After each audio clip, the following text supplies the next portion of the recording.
देखिए, व्यवस्था को लेकर के आज बैठक थी और उसमें हर बिंदु के ऊपर चर्चा हुई है।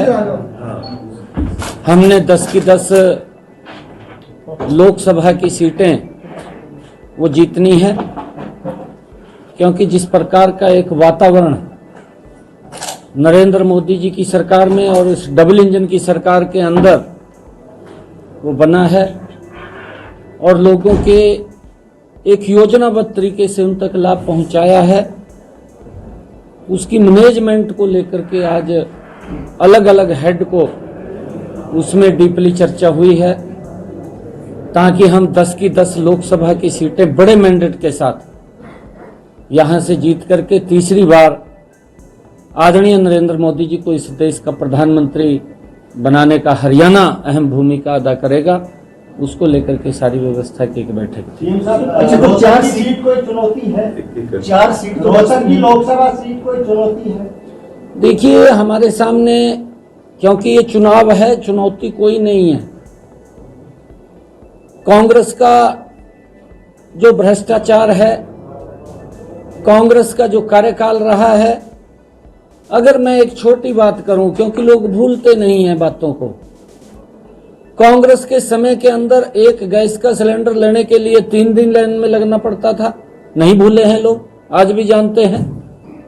परंतु उसके अंदर जो सुविधा दी है वो नरेंद्र मोदी जी ने दी, और नरेंद्र मोदी जी ने वो लाइन तो खत्म की, परंतु उस माता बहन के घर के अंदर भी गैस का कनेक्शन सिलेंडर पहुंचाया, जिसके घर के अंदर 75 वर्षों में कांग्रेस ने नहीं दिया था, वहां भी नरेंद्र मोदी ने दिया है।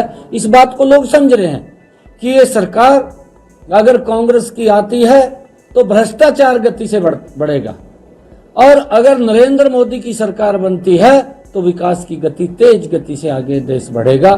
ये लोग बिल्कुल समझ रहे हैं। लेकिन वो ये कह रहे हैं कि ये लोकसभा का परिणाम हरियाणा की राजनीति तय करेगा और कांग्रेस की विधानसभा में सरकार इस सीट की जीत की वजह से बनी। ये पिछले बार भी बोल रहे थे, जब बापू बेटा खड़े हुए थे, आपको मालूम है, शायद आपके पास उनकी कोई बाइट होगी, भाई ये चुनाव तय करेगा अगला विधानसभा का, बोला था उन्होंने पिछली बार भी।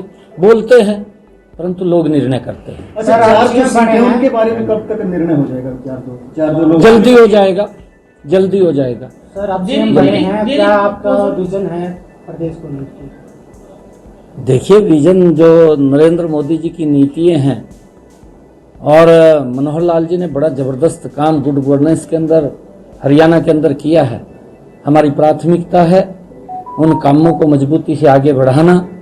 नरेंद्र मोदी जी की जो नीतियां हैं उनका अंतिम व्यक्ति तक लाभ पहुंचे, चाहे वो आयुष्मान कार्ड के रूप में है, चिरायु कार्ड के रूप में है, प्रधानमंत्री किसान सम्मान निधि है, चाहे किसानों को फसल बीमा योजना के माध्यम से सुरक्षित करने की बात है, चाहे प्रधानमंत्री आवास योजना के तहत मकान देने की बात है, चाहे हर घर के अंदर नल और स्वच्छ जल पहुंचाने की बात है। बहुत सारे ऐसे कार्य हैं जो नरेंद्र मोदी की सरकार ने, इस डबल इंजन की सरकार ने किए हैं। उन कामों को आगे बढ़ाना ये हमारी प्राथमिकता है, और लोगों को घर बैठे सुविधा मिले।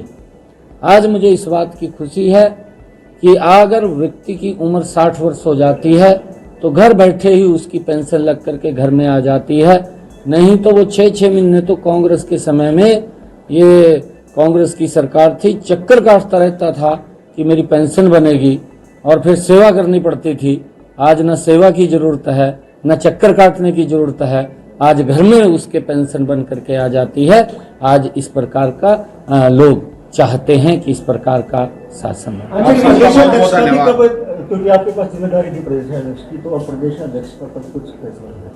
देखिए, ये भी हमारा केंद्रीय नेतृत्व है, वो तय करेगा, और उनके ध्यान में है सारा विषय। सर, अनिल विज नाराज क्यों चल रहे हैं? कोई नाराज नहीं है। अनिल विज साहब हमारे नेता हैं, वरिष्ठ नेता हैं, उनका मार्गदर्शन मिलता है, आगे भी मार्गदर्शन मिलेगा। मैं स्वयं भी आदरणीय अनिल विज जी के पास जाऊंगा। अगर आप ये वीडियो YouTube पर देख रहे हैं तो हमारे चैनल को सब्सक्राइब करें और बेल आइकन को दबाना ना भूलें। अगर आप Facebook पर ये वीडियो देख रहे हैं तो हमारे पेज को लाइक करें।